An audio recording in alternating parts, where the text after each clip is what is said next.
ಎಲ್ರಿಗೂ ನಮಸ್ಕಾರ. ನನ್ನ ಹೆಸರು ವಿನಯ್ ಕುಮಾರ್ ಅಂತ. ನಾನು ಕಳೆದ ವರ್ಷ ಫಿಸಿಕ್ಸ್ ಅಲ್ಲಿ ಮಾಸ್ಟರ್ ಆಫ್ ಸೈನ್ಸ್ ನ ಮಾಡಿದ್ದೀನಿ. ಹಾಗೆ ಈ ವರ್ಷ ನಾನು ಫಿಸಿಕ್ಸ್ ಅಲ್ಲಿ PhD ಕೂಡ ಮಾಡ್ತಾ ಇದ್ದೇನೆ. ನಾನು ಯೂಟ್ಯೂಬ್ ಚಾನಲ್ ನ 8th standard 9th standard 10th standard ಮತ್ತೆ first year second year PUC ಹುಡುಗ ಹುಡುಗಿಯರಿಗೆ ಅನುಕೂಲ ಆಗಲಿ ಅಂತ ಈ ಒಂದು ಚಾನಲ್ ನ ಓಪನ್ ಮಾಡಿದ್ದೀನಿ. ಅದರಲ್ಲಿ ನಾನು ಕಳೆದ ಬಾರಿ ಕನ್ನಡದಲ್ಲಿ 8th ಸ್ಟ್ಯಾಂಡರ್ಡಿನ ಸೈನ್ಸ್ ನ ಚಾಪ್ಟರ್ 3 ನ ಎಕ್ಸ್ಪ್ಲೈನ್ ಮಾಡಿದ್ದೆ, ಕೋಲ್ ಅಂಡ್ ಪೆಟ್ರೋಲಿಯಂ ಅನ್ನೋದು. ಈಗ 4ನೇ ಚಾಪ್ಟರ್ ಕಂಬಷನ್ ಅಂಡ್ ಫ್ಲೇಮ್ ಅಂತ. ಈ ಚಾಪ್ಟರ್ ಅಲ್ಲಿ ಏನೇನಿದೆ ಅಂತ ಈ ವಿಡಿಯೋದಲ್ಲಿ ತಿಳ್ಕೊಳ್ತಾ ಹೋಗೋಣ. ಅದಕ್ಕಿಂತ ಮುಂಚೆ ನನ್ನ ಚಾನಲ್ ಆದ ಲವ್ PCM ಕ್ಲಾಸಸ್ಗೆ ಸಬ್ಸ್ಕ್ರೈಬ್ ಮಾಡಿ, ಹಾಗೂ ಈ ಒಂದು ವಿಡಿಯೋಗೆ ಲೈಕ್ ಕೂಡ ಕೊಡಿ. ನೀವು ನಂದು ಕಳೆದ ವಿಡಿಯೋ ನೋಡಿದ್ರೆ ಅದರಲ್ಲಿ ನಾವು ಕೋಲ್ ಬಗ್ಗೆ ತಿಳ್ಕೊಂಡ್ವಿ, ಪೆಟ್ರೋಲಿಯಂ ಬಗ್ಗೆ ತಿಳ್ಕೊಂಡ್ವಿ, ಆಮೇಲೆ ಬೇರೆ ಬೇರೆ ರೀತಿಯಾದಂತಹ CNG ಬಗ್ಗೆ ತಿಳ್ಕೊಂಡ್ವಿ. ಈ ರೀತಿ natural gas fuel is very important. ಅಂದ್ರೆ ಫ್ಯೂಯಲ್ ನಮಗೆ ಸಿಗುತ್ತೆ ನ್ಯಾಚುರಲ್ ಆಗಿ, ಬಟ್ ಅದನ್ನ ನಾವು ಯಾವ ರೀತಿ ಯುಟಿಲೈಸ್ ಮಾಡ್ತೀವಿ ಅನ್ನೋದನ್ನ ಈ ಚಾಪ್ಟರ್ ಕಲಿತೀವಿ. ಅದನ್ನೇ ಕಂಬಷನ್ ಅಂಡ್ ಫ್ಲೇಮ್ ಅಂತ ಈ ಚಾಪ್ಟರ್ ನ ಹೆಡ್ಡಿಂಗ್ ಇರೋದು.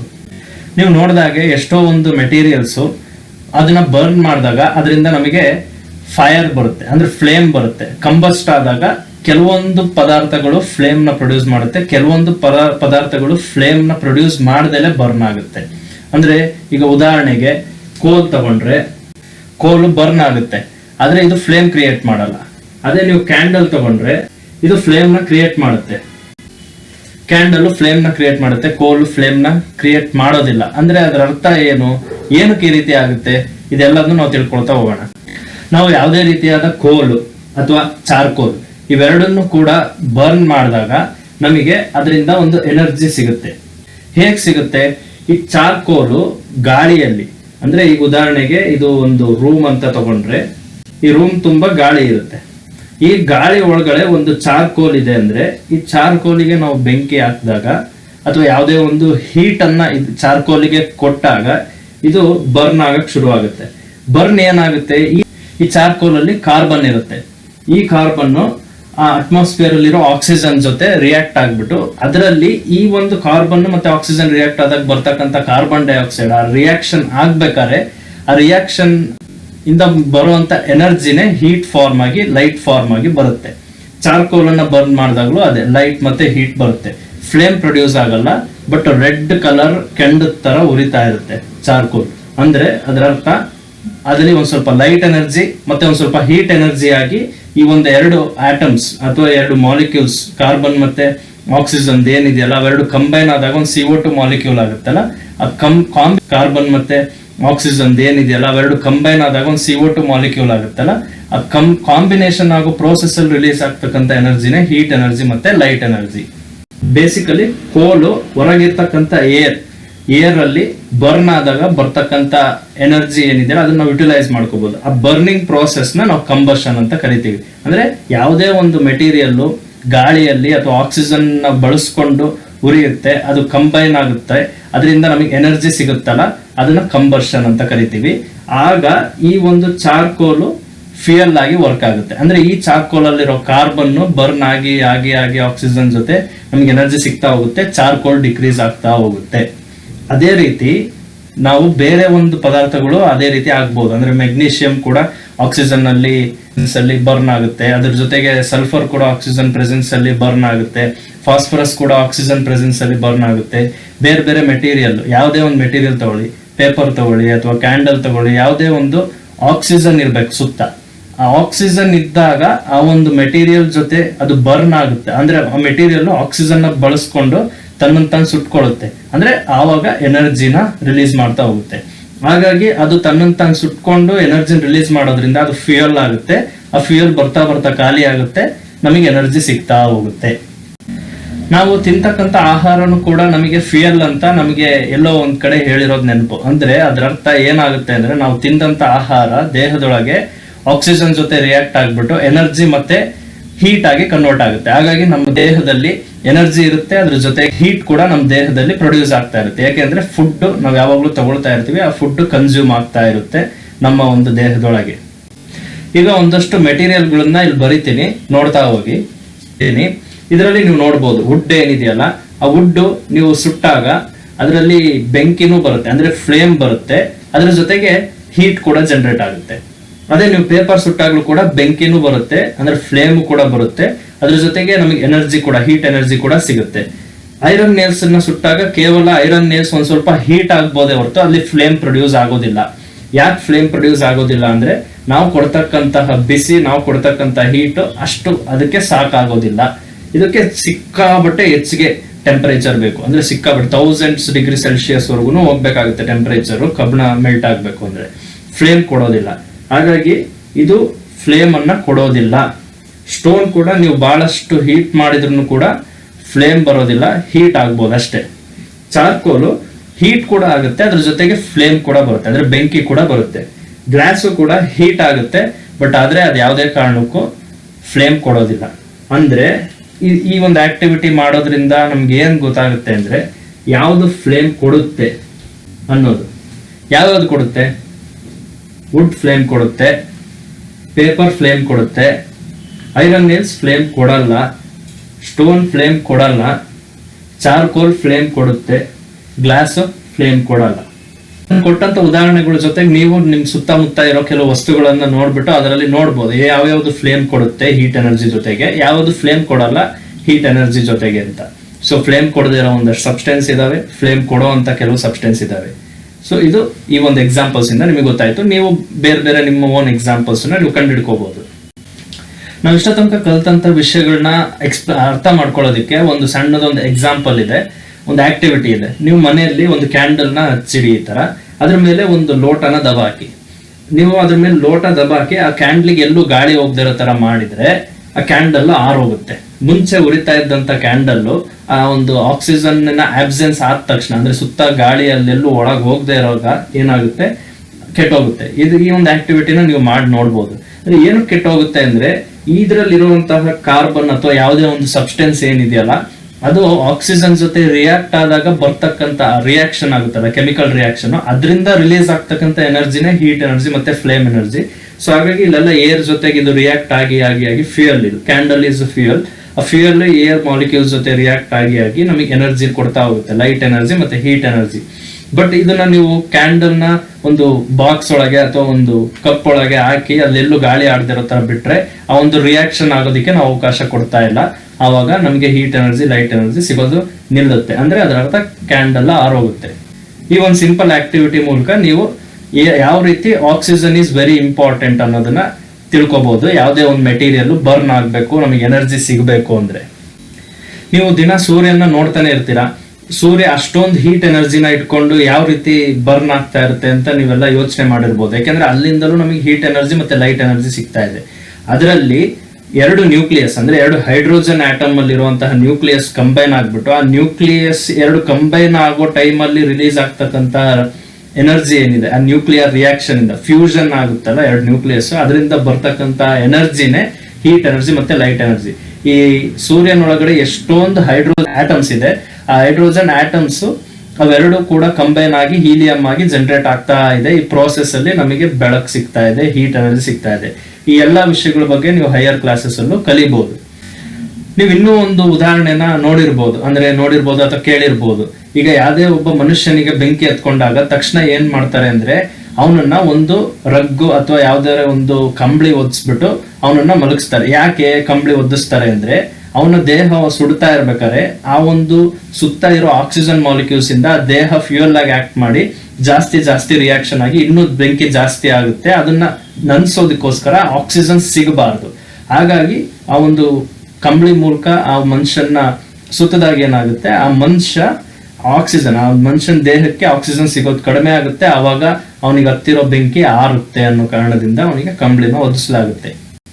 ಇನ್ನೊಂದು ಉದಾಹರಣೆ ನೋಡೋದಾದ್ರೆ ಮ್ಯಾಚ್ ಬಾಕ್ಸ್ ಅನ್ನ ನೀವು ನೋಡೇ ಇರ್ತೀರಾ. ಇವೆಲ್ಲ ಮ್ಯಾಚ್ ಸ್ಟಿಕ್ಸ್, ಇದೊಂದು ಮ್ಯಾಚ್ ಬಾಕ್ಸ್ ಅಂತ ಅನ್ಕೊಂಡ್ರೆ ಈ ಮ್ಯಾಚ್ ಬಾಕ್ಸ್ ಹೊರಗಡೆ ಇಲ್ಲೊಂದು ರಫ್ ಸರ್ಫೇಸ್ ಅನ್ನ ಕೊಟ್ಟಿರ್ತಾರೆ.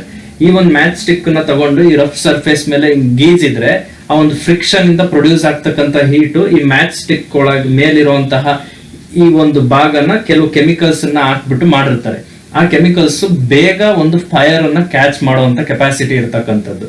ಈ ಫ್ರಿಕ್ಷನ್ ಆದಾಗ ಹೀಟ್ ಸಿಗುತ್ತೆ. ಒಂದಷ್ಟು ಹೀಟ್ ಸಿಕ್ಕಾಗ ಏನಾಗುತ್ತೆ, ಈ ಒಂದು ಮ್ಯಾಚ್ ಸ್ಟಿಕ್ ಬರ್ನ್ ಆಗೋದಿಕ್ ಸ್ಟಾರ್ಟ್ ಆಗುತ್ತೆ. ಅಂದ್ರೆ ಪ್ರತಿಯೊಂದು ವಸ್ತುಗಳು ಅದು ಬರ್ನ್ ಆಗ್ಬೇಕು ಅಂದ್ರೆ ಅದಕ್ಕೆ ಸರ್ಟನ್ ಟೆಂಪರೇಚರ್ ಬೇಕು. ಈ ಉದಾಹರಣೆಗೆ ಈ ಮ್ಯಾಚ್ ಸ್ಟಿಕ್ ನ ಹಿಂಗೆ ಖಾಲಿ ಗಾಳಿಯಲ್ಲಿ ಇಟ್ರಿ ಅಂದ್ರೆ ಇದು ಒತ್ಕೊಳ್ಳೋದಿಲ್ಲ, ಬೆಂಕಿ ಹತ್ಕೊಳ್ಳೋದಿಲ್ಲ. ಯಾಕೆ? ರೂಮ್ ಟೆಂಪರೇಚರ್ ಒಂದು 25 ಡಿಗ್ರಿ 30 ಡಿಗ್ರಿ ಇರುತ್ತೆ. ಆ ಒಂದು ಟೆಂಪರೇಚರ್ಗೆ ಈ ಮ್ಯಾಚ್ ಸ್ಟಿಕ್ ಹತ್ಕೊಳ್ಳೋದಿಲ್ಲ. ಅದೇ ನೀವು ಇಲ್ಲಿ ಕಡ್ಡಿ ಗೀರ್ದಾಗ ಏನಾಗುತ್ತೆ ಅಂದ್ರೆ ಫ್ರಿಕ್ಷನ್ ಇಂದ ಜಾಸ್ತಿ ಹೀಟ್ ಜನರೇಟ್ ಆಗುತ್ತೆ. ಅದು ಜಾಸ್ತಿ ಹೀಟ್ ಜನರೇಟ್ ಆದಾಗ ಏನಾಗುತ್ತೆ, ಟೆಂಪರೇಚರ್ ಇನ್ಕ್ರೀಸ್ ಆಗುತ್ತೆ. ಆ ಟೆಂಪರೇಚರ್ ಇನ್ಕ್ರೀಸ್ ಆದ ತಕ್ಷಣ ಈ ಒಂದು ಮೆಟೀರಿಯಲ್ ಬರ್ನ್ ಆಗೋಷ್ಟು ಟೆಂಪರೇಚರ್ ರೀಚ್ ಆದ ತಕ್ಷಣ ಈ ಒಂದು ಮೆಟೀರಿಯಲ್ ಬರ್ನ್ ಆಗಕ್ಕೆ ಸ್ಟಾರ್ಟ್ ಆಗುತ್ತೆ, ಉರಿಯೋದಕ್ಕೆ ಸ್ಟಾರ್ಟ್ ಆಗುತ್ತೆ. ಅಂದ್ರೆ ಅದರರ್ಥ ಯಾವಾಗ ಒಂದು ಇಗ್ನಿಷನ್ ಟೆಂಪರೇಚರ್ ಅಂತ ಕರಿತೀವಿ, ಅಂದ್ರೆ ಯಾವ ಟೆಂಪರೇಚರ್ ಅಲ್ಲಿ ಒಂದು ವಸ್ತು ಬರ್ನ್ ಆಗೋದಕ್ಕೆ ಸ್ಟಾರ್ಟ್ ಆಗುತ್ತೋ ಆ ಒಂದು ಟೆಂಪರೇಚರ್ ನ ಇಗ್ನಿಷನ್ ಟೆಂಪರೇಚರ್ ಅಂತ ಕರಿತೀವಿ.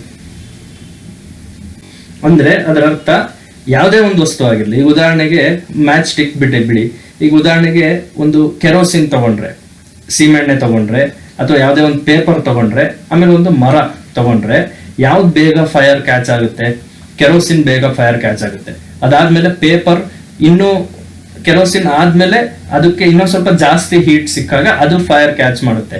ವುಡ್ಡಿಗೆ ಬಹಳಷ್ಟು ಹೀಟ್ ಕೊಟ್ಟಾಗ ಮಾತ್ರ ಆ ಮರದ ತುಂಡು ಏನಿದೆಯಲ್ಲ ಅದು ಬೆಂಕಿಯನ್ನ ಹತ್ತಿಸ್ಕೊಳ್ಳುತ್ತೆ. ಅಂದ್ರೆ ಅದರ ಅರ್ಥ ಕೆರೋಸಿನ್ನಿಗೆ ಬೇಗ ನೀವು ಒಂದ್ ಚೂರ್ ಬಿಸಿ ಕೊಡ್ತಿದ್ದಂಕಲೆ ಕೆರೋಸಿನ್ ಹತ್ತಿ ಉರಿಯೋದಕ್ಕೆ ಸ್ಟಾರ್ಟ್ ಆಗುತ್ತೆ. ಯಾಕೆಂದ್ರೆ ಕೆರೋಸಿನ್ ಇಗ್ನಿಷನ್ ಟೆಂಪರೇಚರ್ ಬಹಳ ಕಡಿಮೆ ಇರುತ್ತೆ. ಅಂದ್ರೆ ಒಂದ್ ಸ್ವಲ್ಪ ಟೆಂಪರೇಚರ್ ಸಿಕ್ಕರು, ಅಂದ್ರೆ ಒಂದ್ ಸ್ವಲ್ಪ ಟೆಂಪರೇಚರ್ ಜಾಸ್ತಿ ಆದ್ರೂ ಸಿಮೆಂಟ್ ಹತ್ಕೊಂಡು ಉರಿಯುತ್ತೆ.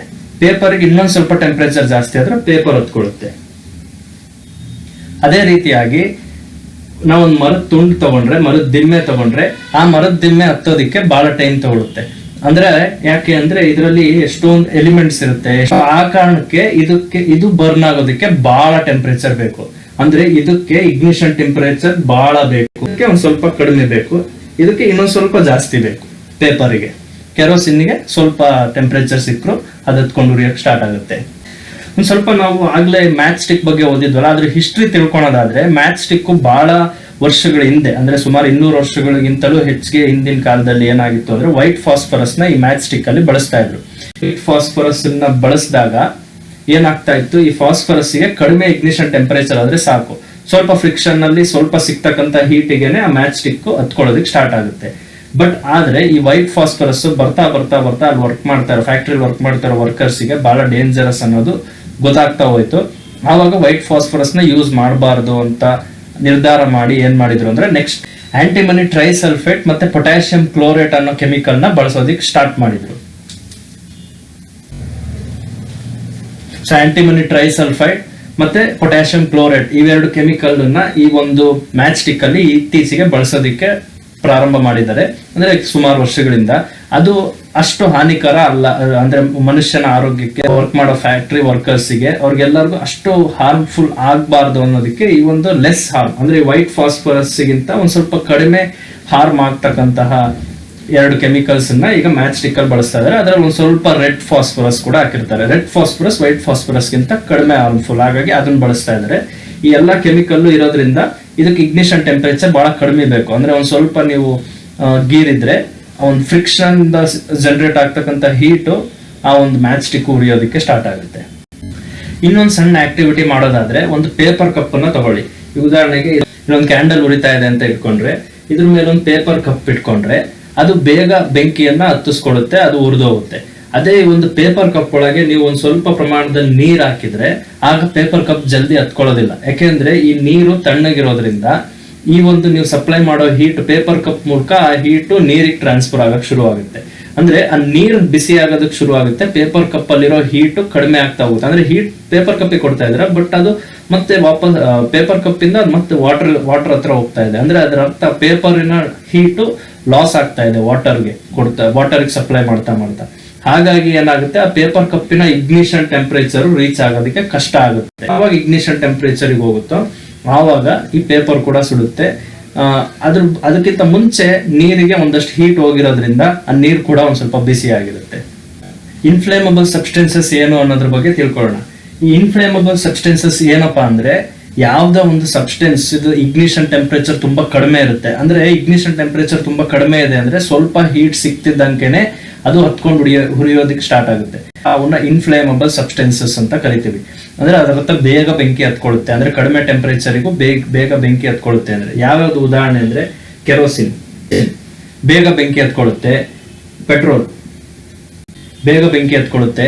ಈ ರೀತಿ ಬೇರೆ ಬೇರೆ ನೀವೇ ಉದಾಹರಣೆಗಳನ್ನ ಹುಡ್ಕೊಂತ ಹೋಗ್ಬೋದು. ಅಂದ್ರೆ ಯಾವ್ದು ಬೇಗ ಬೆಂಕಿ ಹತ್ಕೊಳ್ಳೋ ಸಾಮರ್ಥ್ಯ ಇರುತ್ತೋ ಆ ಒಂದು ಸಬ್ಸ್ಟೆನ್ಸಸ್ ಹತ್ರ ನಾವು ಬಹಳ ಹುಷಾರಾಗಿ ಎಚ್ಚರಿಕೆಯಿಂದ ಅವನ್ನ ಹ್ಯಾಂಡಲ್ ಮಾಡ್ಬೇಕು. ಯಾಕೆಂದ್ರೆ ಒಂದ್ ಸ್ವಲ್ಪ ಟೆಂಪರೇಚರ್ ಜಾಸ್ತಿ ಆದ್ರೂ ಬೆಂಕಿ ಹತ್ಕೊಳ್ಳುತ್ತೆ, ಯಾಕೆಂದ್ರೆ ಅವುಗಳ ಇಗ್ನಿಷನ್ ಟೆಂಪರೇಚರ್ ತುಂಬಾ ಕಡಿಮೆ ಇರುತ್ತೆ. ಸೊ ಹಾಗಾಗಿ inflammable substances should be handled very carefully. ಈ ಉದಾಹರಣೆಗೆ ಯಾವ್ದಾದ್ರೆ ಒಂದು ಬಿಲ್ಡಿಂಗಿಗೆ, ಒಂದು ದೊಡ್ಡ ಬಿಲ್ಡಿಂಗ್ ಇದೆ ಅಂದ್ರೆ, ಈ ಒಂದು ಬಿಲ್ಡಿಂಗಿಗೆ ಬೆಂಕಿ ಹತ್ಕೊಂಡು ಉರಿತಾ ಇದೆ ಅಂದ್ರೆ ಆವಾಗ ಒಬ್ಬರು ಫೈರ್ ಇಂಜಿನ್ ಅವರು ಬರ್ತಾರೆ, ಅದರಿಂದ ಬೆಂಕಿನ ಆರಿಸ್ಲಿಕ್ಕೆ ಟ್ರೈ ಮಾಡ್ತಾರೆ. ಯಾವ್ದ್ರಿಂದ ಆರಿಸ್ಲಿಕ್ಕೆ ಟ್ರೈ ಮಾಡ್ತಾರೆ? ನೀರಿಂದ. ಅಂದ್ರೆ ನೀರನ್ನ ಈ ಬೆಂಕಿ ಮೇಲ್ಗಡೆ ಹಾಕಿದಾಗ ಈ ಬೆಂಕಿ ನನ್ಸೋದಕ್ಕೆ ನೀರ್ ಹಾಕೋದಕ್ಕಿಂತ ಹೆಚ್ಚಾಗಿ ನೀರಿನ ಮುಖ್ಯ ಕೆಲಸ ಏನಪ್ಪಾ ಅಂದ್ರೆ, ಈ ಒಂದು ಬಿಲ್ಡಿಂಗ್ ಏನಿದೆಯಲ್ಲ ಇಗ್ನಿಷನ್ ಟೆಂಪರೇಚರ್ ಗಿಂತ ಹೀಟ್ ಜಾಸ್ತಿ ಸಿಕ್ಕಿರೋದ್ರಿಂದ ಈ ಬಿಲ್ಡಿಂಗ್ ಹತ್ಕೊಂಡು ಉರಿತಾ ಇದೆ. ಅಂದ್ರೆ ಈ ಬಿಲ್ಡಿಂಗು ಹತ್ಕೊಂಡು ಉರಿಯೋದು ಕಡಿಮೆ ಆಗ್ಬೇಕು ಅಂದ್ರೆ ಆ ಒಂದು ಇಗ್ನಿಷನ್ ಟೆಂಪರೇಚರ್ ಗಿಂತ ಹೀಟ್ ಕಡಿಮೆ ಆಗ್ಬೇಕು ಬಿಲ್ಡಿಂಗ್ ಇಂದು, ಅವಾಗ ಫೈರ್ ಕಡಿಮೆ ಆಗುತ್ತೆ. ಅಂದ್ರೆ ಅದರ ಅರ್ಥ ಅದು ಬರ್ನ್ ಆಗೋದು ಕಡಿಮೆ ಆಗುತ್ತೆ ಈ ಬಿಲ್ಡಿಂಗ್. ಸೊ ಅದ್ರ ಟೆಂಪರೇಚರ್ ಕಡಿಮೆ ಮಾಡೋದು ಹೇಗೆ? 30 ಡಿಗ್ರಿನೋ ಅಥವಾ 25 ಡಿಗ್ರಿನೋ ಇರುವಂತಹ ಈ ನೀರನ್ನ ಈ ಬಿಲ್ಡಿಂಗ್ ಮೇಲೆ ಹಾಕಿದಾಗ ಏನಾಗುತ್ತೆ, ಆ ಬಿಲ್ಡಿಂಗಿನ ಟೆಂಪರೇಚರ್ ಕಡಿಮೆ ಆಗುತ್ತೆ. ಅದು ಯಾವಾಗ ಆ ಬಿಲ್ಡಿಂಗಿನ ಟೆಂಪರೇಚರ್ ಅದ್ರ ಇಗ್ನಿಷನ್ ಟೆಂಪರೇಚರ್ ಗಿಂತ ಕಡಿಮೆ ಬರುತ್ತೋ ಆವಾಗ ಬಿಲ್ಡಿಂಗ್ ಹತ್ತು ಉರಿಯೋದು ನಿಲ್ಲುತ್ತೆ. ಹಾಗಾಗಿ ಫೈರ್ ಎಕ್ಸ್ಟಿಂಗ್ವಿಷರ್ಸ್ ಯಾರೇ ಬಂದ್ರು, ಫೈರ್ ಮ್ಯಾನ್ ಅವರು ನೀರನ್ನ ಹಾಕಿ ಒಂದು ಬಿಲ್ಡಿಂಗ್ ಹತ್ತಿರುವಂತ ಬೆಂಕಿಯನ್ನ ನಂದಿಸೋದಕ್ಕೆ ಪ್ರಯತ್ನ ಪಡ್ತಾರೆ. ಈಗ ನೀರ್ ಹಾಕ್ಬಿಟ್ಟು ನಾವು ಬಿಲ್ಡಿಂಗು ಅಥವಾ ಈ ತರ ಯಾವ್ದಾರ ಒಂದು ವಸ್ತು ಹತ್ಕೊಂಡು ಉರಿತಾ ಇದ್ರೆ ಅದನ್ನ ನೀರ್ ಹಾಕ್ಬಿಟ್ಟು ನಿಲ್ಲಿಸಬಹುದು. ಆದ್ರೆ ಈಗ ಉದಾಹರಣೆಗೆ ಯಾವ್ದಾರ ಒಂದು ಎಲೆಕ್ಟ್ರಾನಿಕ್ ಗ್ಯಾಡ್ಜೆಟ್ಸ್ ಇದೆ ಅಂತ ಇಟ್ಕೊಳ್ಳಿ. ಈ ಉದಾಹರಣೆಗೆ ಒಂದು ಕಂಪ್ಯೂಟರ್ ಇದೆ ಅಂತ ಇಟ್ಕೊಳ್ಳಿ. ಈ ಒಂದು ಕಂಪ್ಯೂಟರ್ ಅಥವಾ ಯಾವುದೇ ಒಂದು ಬೇರೆ ಬೇರೆ ರೀತಿಯಾದಂತಹ ಎಕ್ವಿಪ್ಮೆಂಟ್ಸ್, ಎಲೆಕ್ಟ್ರಿಕಲ್ ಎಕ್ವಿಪ್ಮೆಂಟ್ಸ್, AC ಆಗಿರ್ಬೋದು, ಫ್ರಿಡ್ಜ್ ಆಗಿರ್ಬೋದು, ಅಥವಾ ಈ ತರ ಯಾವುದೇ ಒಂದು ಎಲೆಕ್ಟ್ರಾನಿಕ್ ಗ್ಯಾಡ್ಜೆಟ್ಸ್ ಆಗಿರ್ಬೋದು, ಇವೆಲ್ಲ ಹತ್ತಿ ಉರಿಬೇಕಾದ್ರೆ ನಾವು ನೀರಿಂದ ಅದನ್ನ ಆರಿಸೋದಕ್ಕೆ ಪ್ರಯತ್ನ ಪಟ್ರೆ ಹತ್ತು ಉರಿಯುವಂತ ಸಮಯದಲ್ಲಿ ಆ ವೈರಿನ ಮೇಲ್ಭಾಗ ಎಲ್ಲ ಸುಟ್ಟೋಗಿರೋದ್ರಿಂದ ಅಲ್ಲಿ ಎಲೆಕ್ಟ್ರಿಸಿಟಿ ಫ್ರೀ ಆಗಿ ಕಂಡಕ್ಟ್ ಆಗುತ್ತೆ. ಅಂದ್ರೆ ನೀರ್ ಹಾಕಿದಾಗ ನೀರ್ is a good conductor for electricity. Electricity pass ಆಗೋದಕ್ಕೆ ನೀರು ಒಳ್ಳೆ ಕಂಡಕ್ಟರ್. ಹಾಗಾಗಿ ನೀರ್ ಹಾಕಿ ಒಂದು ಎಲೆಕ್ಟ್ರಾನಿಕ್ ಗ್ಯಾಡ್ಜೆಟ್ಸ್ ಹತ್ತಿರೋ ಫೈರ್ ನಾವು ನನ್ಸೋದಕ್ಕೆ ಪ್ರಯತ್ನ, ಆ ಒಂದು ಸುತ್ತಮುತ್ತ ಪ್ರದೇಶದಲ್ಲಿ ನೀರ್ ಎಲ್ಲೆಲ್ಲಿ ಹೋಗುತ್ತೋ ನಾವು ಹಾಕಿದಾಗ ಅಲ್ಲೆಲ್ಲ ಎಲೆಕ್ಟ್ರಿಸಿಟಿ ಕಂಡಕ್ಟ್ ಸ್ಟಾರ್ಟ್ ಆಗುತ್ತೆ. ಅದು ಕೂಡ ಡೇಂಜರಸ್. ಅಂದ್ರೆ ಒಂದು ಅಪಾಯನ ತಪ್ಪಿಸೋದಕ್ಕೆ ಇನ್ನೊಂದು ಅಪಾಯನ ಸೃಷ್ಟಿ ಮಾಡ್ದಂಗ ಆಗುತ್ತೆ. ಆ ರೀತಿ ಮಾಡಬಾರ್ದು. ಮತ್ತೆ ಏನ್ ಮಾಡ್ಬೇಕು? ಅದಕ್ಕೆ ನೀವು ದೊಡ್ಡ ದೊಡ್ಡ ಬಿಲ್ಡಿಂಗ್ ಗಳಲ್ಲಿ ಫೈರ್ ಎಕ್ಸ್ಟಿಂಗ್ವಿಷರ್ ಅಂತ ಒಂದು ದೊಡ್ಡ ಸಿಲಿಂಡರ್ ಇಟ್ಟಿರ್ತಾರೆ. ಈ ತರ ಉದ್ದಕ್ಕಿರೋ ಒಂದು ಸಿಲಿಂಡರ್ ಇಟ್ಟಿರ್ತಾರೆ. ಇದ್ರ ಮೇಲ್ಗಡೆ ಒಂದು ವ್ಯಾಲ್ವ್ ಇರುತ್ತೆ. ಅಲ್ಲಿ ಒಂದು ಡಿಜಿಟಲ್ ಮೀಟರ್ ಇರುತ್ತೆ, ಎಷ್ಟು ಗ್ಯಾಸ್ ಇದೆ ಇದ್ರೊಳಗೆ, ಎಷ್ಟು ಲಿಕ್ವಿಡ್ ಇದೆ, CO2 ತುಂಬಿದೆ ಅಂತ. ಈ ಒಂದು ಸಿಲಿಂಡರ್ ಒಳಗೆ CO2 ಗ್ಯಾಸ್ ಇರುತ್ತೆ. ಅಂದ್ರೆ ಆ CO2 ಗ್ಯಾಸ್ ಅನ್ನ ಬಹಳ ಪ್ರೆಷರ್ ಹಾಕ್ಬಿಟ್ಟು ಲಿಕ್ವಿಡ್ ಫಾರ್ಮ್ ಅಲ್ಲಿ ಈ ಒಂದು ಸಿಲಿಂಡರ್ ಅಲ್ಲಿ ತುಂಬಿರ್ತಾರೆ. ಈ ಒಂದು CO2 ಹೊರಗಡೆ ಬಂದ ತಕ್ಷಣ ಆ ಒಂದು ಹೊರಗಿನ ಅಟ್ಮಾಸ್ಫಿಯರ್ ಎಕ್ಸ್ಪೋಜರ್ ಆದ ತಕ್ಷಣ ಅದ್ರ ವಾಲ್ಯೂಮ್ ಇನ್ಕ್ರೀಸ್ ಆಗ್ಬಿಟ್ಟು ಗ್ಯಾಸ್ ಆಗಿ ಕನ್ವರ್ಟ್ ಆಗುತ್ತೆ. ಆ ಗ್ಯಾಸ್ ಆಗಿ ಕನ್ವರ್ಟ್ ಆದಾಗ ಏನಾಗುತ್ತೆ, ಒಂದು ಈಗ ಉದಾಹರಣೆಗೆ ಕಂಪ್ಯೂಟರ್ ಅಥವಾ ಯಾವ್ದೋ ಒಂದು ಎಲೆಕ್ಟ್ರಾನಿಕ್ ಗ್ಯಾಡ್ಜೆಟ್ಸ್ ಬೆಂಕಿ ಹತ್ಕೊಂಡಿದೆ ಅಂದ್ರೆ ಈ ಒಂದು ಫೈರ್ ಎಕ್ಸ್ಟಿಂಗ್ವಿಷರ್ ಇಂದ ಇದಕ್ಕೆ CO2 ಗ್ಯಾಸ್ ಅನ್ನ ಅದ್ರ ಮೇಲೆ ಸ್ಪ್ರೇ ಮಾಡಿದಾಗ ಏನಾಗುತ್ತೆ ಅಂದ್ರೆ ಆ CO2 ಮಾಲಿಕ್ಯೂಲ್ಸ್ ಎಲ್ಲ ಹೋಗ್ಬಿಟ್ಟು ಈ ಒಂದು ಕಂಪ್ಯೂಟರ್ ಮೇಲೆ ಕುತ್ಕೊಳ್ಳೋಕೆ ಸ್ಟಾರ್ಟ್ ಆಗುತ್ತೆ. ಆ ರೀತಿ ಕುತ್ಕೊಂಡಾಗ ಏನಾಗುತ್ತೆ ಅಂದ್ರೆ ಈ ಕಂಪ್ಯೂಟರ್ಗೆ ಎಕ್ಸ್ಟರ್ನಲ್ ಆಕ್ಸಿಜನ್ ಸಿಗೋದು ಕಡಿಮೆ ಆಗುತ್ತೆ. ಯಾಕೆ ಅಂದ್ರೆ ಆ ಎಲ್ಲೆಲ್ಲಿ ಬೆಂಕಿ ಉರಿತಾ ಇರುತ್ತೋ ಅಲ್ಲೆಲ್ಲ ಆಕ್ಸಿಜನ್ ರಿಯಾಕ್ಟ್ ಆಗ್ತಾ ಇರುತ್ತೆ ಮೆಟೀರಿಯಲ್ ಜೊತೆ. ಆ ಆಕ್ಸಿಜನ್ ರಿಯಾಕ್ಟ್ ಆಗ್ಬೇಕಾದ್ರೆ ಅದನ್ನ ಕಾರ್ಬನ್ ಡೈಆಕ್ಸೈಡ್ ಬಂದು ಮುಚ್ಚಾಕ್ಬಿಡುತ್ತೆ. ಅಂದ್ರೆ ಈಗ ಹೆಂಗೆ ನಾವು ಒಬ್ಬ ವ್ಯಕ್ತಿ ಬೆಂಕಿ ಹತ್ಕೊಂಡಾಗ ಆ ವ್ಯಕ್ತಿಗೆ ಕಂಬಳಿನ ಒದಿಸ್ಬಿಟ್ಟು ಆಕ್ಸಿಜನ್ ಸಪ್ಲೈ ಕಡಿಮೆ ಮಾಡಿ ಆ ಬೆಂಕಿನ ಅವನಿಗೆ ಹತ್ತಿರೋದನ್ನ ಆರಿಸೋದಕ್ಕೆ ಪ್ರಯತ್ನ ಪಡ್ತೀವೋ, ಅದೇ ರೀತಿ ಇಲ್ಲಿ CO2 ಮಾಲಿಕ್ಯೂಲ್ಸ್ ಮೆಟೀರಿಯಲ್ ಮೇಲೆ ಕುತ್ಕೊಂಡು ಅದ್ರ ಆಕ್ಸಿಜನ್ ಅವೈಲಬಿಲಿಟಿ ಕಡಿಮೆ ಮಾಡುತ್ತೆ. ಅಂದ್ರೆ ಆಕ್ಸಿಜನ್ ಸಿಗೋ ಪ್ರಮಾಣನ ಕಡಿಮೆ ಮಾಡುತ್ತೆ. ಅವಾಗ ಏನಾಗುತ್ತೆ, ಬೆಂಕಿ ತಂತಾನೆ ನಂದೋಗುತ್ತೆ. ಅದ್ರ ಜೊತೆಗೆ ಈ CO2 ಏನಿದೆಯಲ್ಲ ಅದು ಎಲೆಕ್ಟ್ರಾನಿಕ್ ಗ್ಯಾಜೆಟ್ಸ್ ನ ಯಾವತ್ತೂ ಡ್ಯಾಮೇಜ್ ಮಾಡೋದಿಲ್ಲ. ಹಾಗಾಗಿ ನಾವು CO2 ನ ಬೆಸ್ಟ್ ಫೈರ್ ಎಕ್ಸ್ಟಿಂಗ್ವಿಷರ್ ಆಗಿ ಬಳಸಬಹುದು. ಎಲೆಕ್ಟ್ರಾನಿಕ್ ಗ್ಯಾಡ್ಜೆಟ್ಸ್ ಹತ್ತಿರೋ ಫೈರ್ ಆಗಿರ್ಬೋದು, ಬೇರೆ ಬೇರೆ ಯಾವುದೇ ಒಂದು ವಸ್ತು ಹತ್ತಿರೋ ಫೈರ್ ಆಗಿರ್ಬೋದು, ಅವನ್ನೆಲ್ಲ ನನ್ಸೋದಕ್ಕೆ ಈ CO2 ಬಹಳ ಹೆಲ್ಪ್ ಮಾಡುತ್ತೆ. ಈಗ ನಾವು ಫೈರ್ ಯಾವ ರೀತಿ ಬರುತ್ತೆ ಅನ್ನೋದನ್ನ ತಿಳ್ಕೊಂಡ್ವಿ, ಯಾವ ರೀತಿ ಫ್ಲೇಮ್ ಪ್ರೊಡ್ಯೂಸ್ ಆಗುತ್ತೆ ಅಂತ ತಿಳ್ಕೊಂಡ್ವಿ, ಕಂಬಷನ್ ಹೇಗಾಗುತ್ತೆ ಅನ್ನೋದನ್ನ ತಿಳ್ಕೊಂಡ್ವಿ. ಇದೆಲ್ಲದನ್ನು ತಿಳ್ಕೊಂಡ್ರ ಜೊತೆಗೆ ಫೈರ್ ನ ಹೇಗೆ ಎಕ್ಸ್ಟಿಂಗ್ವಿಷ್ ಮಾಡ್ಬೇಕು ಅನ್ನೋದನ್ನು ಕೂಡ ನಾವು ಇಷ್ಟೊತ್ತವರೆಗೂ ತಿಳ್ಕೊಂಡ್ವಿ. ಈಗ ನಾವು ಮುಂದೆ ಹೋಗೋದಾದ್ರೆ ಕಂಬರ್ಷನ್ ಬಗ್ಗೆ ತಿಳ್ಕೊಂಡ್ಮೇಲೆ ಕಂಬರ್ಷನ್ ಅಲ್ಲಿರೋ ಬೇರೆ ಬೇರೆ ವಿಧಾನಗಳು ಯಾವ್ಯಾವು, ಬೇರೆ ಬೇರೆ ರೀತಿಯಾದ ಕಂಬರ್ಷನ್ ಪ್ರೋಸೆಸ್ ಯಾವುದು ಅನ್ನೋದನ್ನ ತಿಳ್ಕೊಳ್ತಾ ಹೋಗೋಣ. ಈ ಕಂಬರ್ಷನ್ ಅಲ್ಲಿ 3 ವಿಧಾನಗಳಿದಾವೆ. ಒಂದು ರ್ಯಾಪಿಡ್ ಕಂಬರ್ಷನ್, ಸ್ಪಾಂಟೇನಿಯಸ್ ಕಂಬರ್ಷನ್, ಮೂರನೇದು ಎಕ್ಸ್ಪ್ಲೋಷನ್. ಈಗ ನೀವು ಮನೆಯಲ್ಲಿ ಉದಾಹರಣೆಗೆ ಗ್ಯಾಸ್ ಸ್ಟವ್ ನ ಆನ್ ಮಾಡಿದ ತಕ್ಷಣ ಅದ್ರ ಮೂಲಕ LPG ಗ್ಯಾಸ್ ಹೊರಗೆ ಬರಕ್ ಶುರು ಆಗುತ್ತೆ. ಆ ಲಿಕ್ವಿಡ್ ಪೆಟ್ರೋಲಿಯಂ ಗ್ಯಾಸ್ ಹೊರಗೆ ಬರಕ್ ಶುರು ಆದ ತಕ್ಷಣ ಅದಕ್ಕೆ ನೀವೊಂದು ಲೈಟರ್ ಅಥವಾ ಮ್ಯಾಚ್ ಸ್ಟಿಕ್ ಇಂದ ಅದನ್ನ ಹತ್ತಿಸಿದಾಗ ಬೆಂಕಿ ಹತ್ಕೊಳ್ಳುತ್ತೆ. ಆ ಬೆಂಕಿ ಹತ್ಕೊಳ್ಳೋದ್ರ ಮೇಲೆ ನೀವು ನಿಮ್ಮ ಒಂದು ಕುಕಿಂಗ್ ಪ್ರೋಸೆಸ್ ನ ಮಾಡ್ಕೋಬಹುದು. ಸ್ಪಾಂಟೇನಿಯಸ್ ಕಂಬಷನ್ ಅಂದ್ರೆ ಏನ್? ಮತ್ತೆ ಈಗ ಒಂದು ಫೈರ್, ಕಾಡಿಗೆಲ್ಲ ಬೆಂಕಿ ಹತ್ಕೊಳ್ಳೋದನ್ನ ನೀವು ಕೇಳಿದಿರ. ಹೇಗೆ ಹತ್ಕೊಳ್ಳುತ್ತೆ? ಸಮ್ಮರ್ ಅಲ್ಲಿ ಯಾವಾಗ ಹೀಟ್ ಜಾಸ್ತಿ ಆಗುತ್ತೋ ಆ ಒಣಗಿರುವಂತಹ ಹುಲ್ಲಿನ ನಡುವೆ ಆಗಂತ ಘರ್ಷಣೆಗೆ ಆ ಒಂದು ಹೀಟ್ ಜನರೇಟ್ ಆಗಿ ತಕ್ಷಣ ಬೆಂಕಿ ಹತ್ಕೊಳ್ಳುತ್ತೆ ಹುಲ್ಲಿಗೆ. ಅಲ್ಲಿಂದ ಇಡೀ ಫಾರೆಸ್ಟ್ಗೆ ಆ ಬೆಂಕಿ ಆವರಿಸುತ್ತೆ. ಅಂದ್ರೆ ಅದರ ಅರ್ಥ ಆ ಒಂದು ಫ್ರಿಕ್ಷನ್ ಇಂದ, ಆ ಒಂದು ಹೀಟ್ ಇಂದ ತಕ್ಷಣ ಮೆಟೀರಿಯಲ್ಗಳು ಆ ಟೆಂಪರೇಚರ್ ಸಿಕ್ಕ ತಕ್ಷಣ ಉರಿಯೋದಕ್ಕೆ ಸ್ಟಾರ್ಟ್ ಆಗೋದ್ರಿಂದ ಅದನ್ನ ಸ್ಪಾಂಟೇನಿಯಸ್ ಕಂಬಷನ್ ಅಂತ ಕರಿತೀವಿ. ರ್ಯಾಪಿಡ್ ಕಂಬಷನ್ ಅಂದ್ರೆ ತಕ್ಷಣ ಹತ್ಕೊಂಡ್ಬಿಡುತ್ತೆ ಗ್ಯಾಸಿಗೆ. ಸ್ಪಾಂಟೇನಿಯಸ್ ಕಂಬಷನ್ ಅಂದ್ರೆ ಮೆಟೀರಿಯಲ್ಸ್ಗೆ ಒಂದು ಹೀಟ್ ಸಿಕ್ಕ ತಕ್ಷಣನೇ ಅವು ಉರಿಯೋದಕ್ಕೆ ಸ್ಟಾರ್ಟ್ ಆಗುತ್ತೆ. ಅದ್ರದ್ದೊಂದು ಇಗ್ನಿಷನ್ ಟೆಂಪರೇಚರ್ ಸಿಕ್ಕ ತಕ್ಷಣ ಉರಿಯೋದಕ್ಕೆ ಸ್ಟಾರ್ಟ್ ಆಗುತ್ತೆ. ಅದಕ್ಕೆ ಸ್ಪಾಂಟೇನಿಯಸ್ ಕಂಬಷನ್ ಅಂತ ಕರಿತೀವಿ. ಮೂರನೇ ವಿಧಾನ ಎಕ್ಸ್ಪ್ಲೋಷನ್ಸ್. ಇದಕ್ಕೆ ನೀವು ಕ್ರ್ಯಾಕರ್ಸ್ ನ ಬರ್ನ್ ಮಾಡ್ತೀರಾ. ದೀಪಾವಳಿಯಲ್ಲಿ ಪಟಾಕಿ ಹೊಡಿಬೇಕಾದ್ರೆ ಏನ್ ಮಾಡ್ತೀವಿ? ಪಟಾಕಿ ಇಷ್ಟು ಸಣ್ಣದಿರುತ್ತೆ, ಅದಕ್ಕೊಂದು ಮದ್ದಿರುತ್ತೆ. ಅಂದ್ರೆ ಈ ಪಟಾಕಿಯಲ್ಲಿ ನಾವು ಫ್ಯೂಯಲ್ ನ ತುಂಬಿರ್ತೀವಿ. ಅಂದ್ರೆ ಆ ಪಟಾಕಿನ ಬರ್ನ್ ಮಾಡೋದಕ್ಕೆ ಬೇಕಾಗಿರ್ತಕ್ಕಂಥ ಮೆಟೀರಿಯಲ್ ನ ತುಂಬಿರ್ತೀವಿ. ಅದನ್ನ ಬಹಳ ಒತ್ತಿ ಒತ್ತಿ ತುಂಬಿರ್ತೀವಿ. ಅಂದ್ರೆ ಪ್ರೆಷರ್ ಕ್ರಿಯೇಟ್ ಮಾಡಿರ್ತೀವಿ. ಯಾವಾಗ ಇದಕ್ಕೆ ಬೆಂಕಿ ಹಚ್ತೀವೋ ಈ ಪ್ರೆಷರ್ ಎಕ್ಸ್ಪ್ಲೋಡ್ ಆಗುತ್ತೆ. ಈ ಮೆಟೀರಿಯಲ್ಗೆ ಒಂದು ಇಗ್ನಿಷನ್ ಟೆಂಪರೇಚರ್ ಸಿಗುತ್ತೆ. ಆ ಒಂದು ಇಗ್ನಿಷನ್ ಟೆಂಪರೇಚರ್ ಮೂಲಕ ಹೀಟ್ ಮತ್ತೆ ಲೈಟ್ ಪ್ರೊಡ್ಯೂಸ್ ಆಗುತ್ತೆ. ಅದ್ರ ಜೊತೆಗೆ ಆ ಪ್ರೆಷರ್ ಇಂದ ಸೌಂಡ್ ಕೂಡ ಜನರೇಟ್ ಆಗುತ್ತೆ. ಸೌಂಡ್, ಹೀಟ್ ಮತ್ತೆ ಲೈಟ್ ಮೂರು ಕೂಡ ಈ ಪಟಾಕಿ ಎಕ್ಸ್ಪ್ಲೋಡ್ ಆದ ತಕ್ಷಣ ಎಕ್ಸ್ಪ್ಲೋಷನ್ ಅಂತ ಕರಿತೀವಿ. ಇದು ಮೂರನೇ ತರದ ಕಂಬರ್ಷನ್. ಇದಕ್ಕೆ ಉದಾಹರಣೆ ಪಟಾಕಿ. ಉದಾಹರಣೆಗೆ ನೀವು ರ್ಯಾಪಿಡ್ ಕಂಬಷನ್ಗೆ LPG ಕೊಡ್ಬೋದು. ಸ್ಪಾಂಟೇನಿಯಸ್ ಕಂಬಷನ್ಗೆ ಒಣಗಿರ್ತಕ್ಕಂಥ ಹುಲ್ಲು, ಗ್ರಾಸ್ ಅಂದ್ರೆ ಬರೀ ಗ್ರಾಸ್ ಅಲ್ಲ, ಒಣಗಿರ್ತಕ್ಕಂಥ ಡ್ರೈ ಗ್ರಾಸ್. ಎಕ್ಸ್ಪ್ಲೋಷನ್ಗೆ ಕ್ರ್ಯಾಕರ್ಸ್ ನ ಉದಾಹರಣೆಯಾಗಿ ಕೊಡ್ಬೋದು. ಇದು ಮೂರು ರೀತಿಯಾದ ಕಂಬರ್ಷನ್ ಪ್ರೋಸೆಸ್. ನಾವು ಇಲ್ಲಿವರೆಗೂ ಕಂಬರ್ಷನ್ ಅನ್ನೋದು ಏನಂತ ತಿಳ್ಕೊಂಡ್ವಿ. ಈ ಚಾಪ್ಟರ್ ಅಲ್ಲಿ ನಾವು ಕಂಬರ್ಷನ್ ಮತ್ತೆ ಫ್ಲೇಮ್ ಬಗ್ಗೆ ಕಲಿತಾ ಇದೀವಿ. ಫ್ಲೇಮ್ ಅಂದ್ರೆ ಏನು ಅನ್ನೋದನ್ನ ತಿಳ್ಕೊಳ್ಳೋಣ. ನಮ್ದು ಚಾಪ್ಟರ್ ನ 2ನೇ ಭಾಗ. ನಾನು ಚಾಪ್ಟರ್ ನ ಸ್ಟಾರ್ಟಿಂಗ್ ಅಲ್ಲೇ ಹೇಳ್ದಾಗೆ ಕೆಲವು ಮೆಟೀರಿಯಲ್ಗಳು ಮಾತ್ರ ಫ್ಲೇಮ್ ನ ಜನರೇಟ್ ಮಾಡುತ್ತೆ. ಈ ಉದಾಹರಣೆಗೆ ಮರ, ಅದ್ರ ಜೊತೆಗೆ ಪೇಪರು, ಕೆರೋಸಿನ್, ಈ ರೀತಿ ಬೇರೆ ಬೇರೆ ರೀತಿಯಾದಂತಹ ಮೆಟೀರಿಯಲ್ಸ್ ಫ್ಲೇಮ್ ಅನ್ನ ಕೊಡುತ್ತೆ.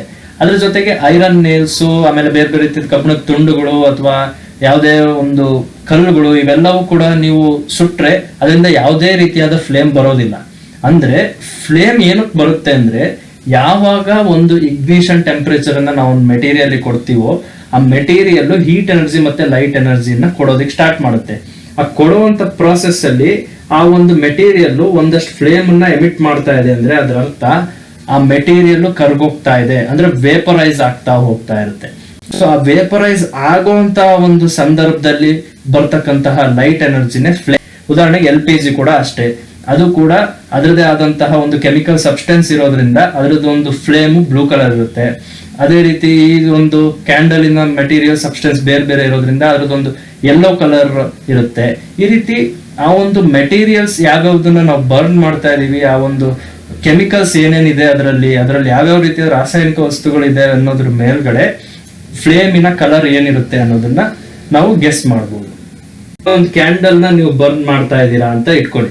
ಈ ಬರ್ನ್ ಮಾಡ್ಬೇಕಾದ್ರೆ ಏನ್ ಮಾಡಿ ಅಂದ್ರೆ ಈ ಒಂದು ಫ್ಲೇಮ್ ಮೇಲೆ ಒಂದು ರೀತಿಯಾದಂತಹ ಗ್ಲಾಸ್ ಪ್ಲೇಟ್ ಅಥವಾ ಒಂದು ಗ್ಲಾಸ್ ಇಂದು ಏನಾದ್ರು ಒಂದು ಸಬ್ಸ್ಟೆನ್ಸ್ ನ ಅದ್ರ ಮೇಲೆ ಇಡಿ ಒಂದ್ ಸ್ವಲ್ಪ ಹೊತ್ತು. ಅದಾದ್ಮೇಲೆ ಆ ಗ್ಲಾಸ್ ಅನ್ನ ತಗೊಂಡು ನೋಡಿ, ಆ ಗ್ಲಾಸ್ ಮೇಲೆ ಕಪ್ಪುಗೆ ಹಿಂಗ್ ಕೂತಿರುತ್ತೆ. ಯಾವ ಒಂದು ಜಾಗದಲ್ಲಿ ಆ ಫ್ಲೇಮ್ ಹೋಗಿರುತ್ತೋ ಆ ಒಂದು ಜಾಗದಲ್ಲಿ ಕಪ್ಪುಗೆ ಕೂತಿರುತ್ತೆ ಗ್ಲಾಸ್ ಮೇಲೆ. ಆ ಕಪ್ಪಾಗಿರೋಂಥ ಸಬ್ಸ್ಟೆನ್ಸ್ ಆ ಗ್ಲಾಸ್ ಮೇಲೆ ಹೇಗ್ ಬಂತು ಅಂದ್ರೆ, ಈಗ ನಾನು ಆಗ್ಲೇ ಹೇಳ್ದಾಗೆ ಇದರಲ್ಲಿ ಇರ್ತಕ್ಕಂಥ ಮೆಟೀರಿಯಲ್ ಆಕ್ಸಿಜನ್ ಜೊತೆ ರಿಯಾಕ್ಟ್ ಆಗ್ತಾ ಇದೆ. ಅಂದ್ರೆ ಇದು ಆಕ್ಸಿಜನ್ ಜೊತೆ ರಿಯಾಕ್ಟ್ ಆಗ್ಬಿಟ್ಟು ಆ ಕಾರ್ಬನ್ ಆಕ್ಸಿಜನ್ ರಿಯಾಕ್ಟ್ ಆದ ಕಾರ್ಬನ್ ಡೈಆಕ್ಸೈಡ್ ಫಾರ್ಮ್ ಆಗ್ತಾ ಇದೆ.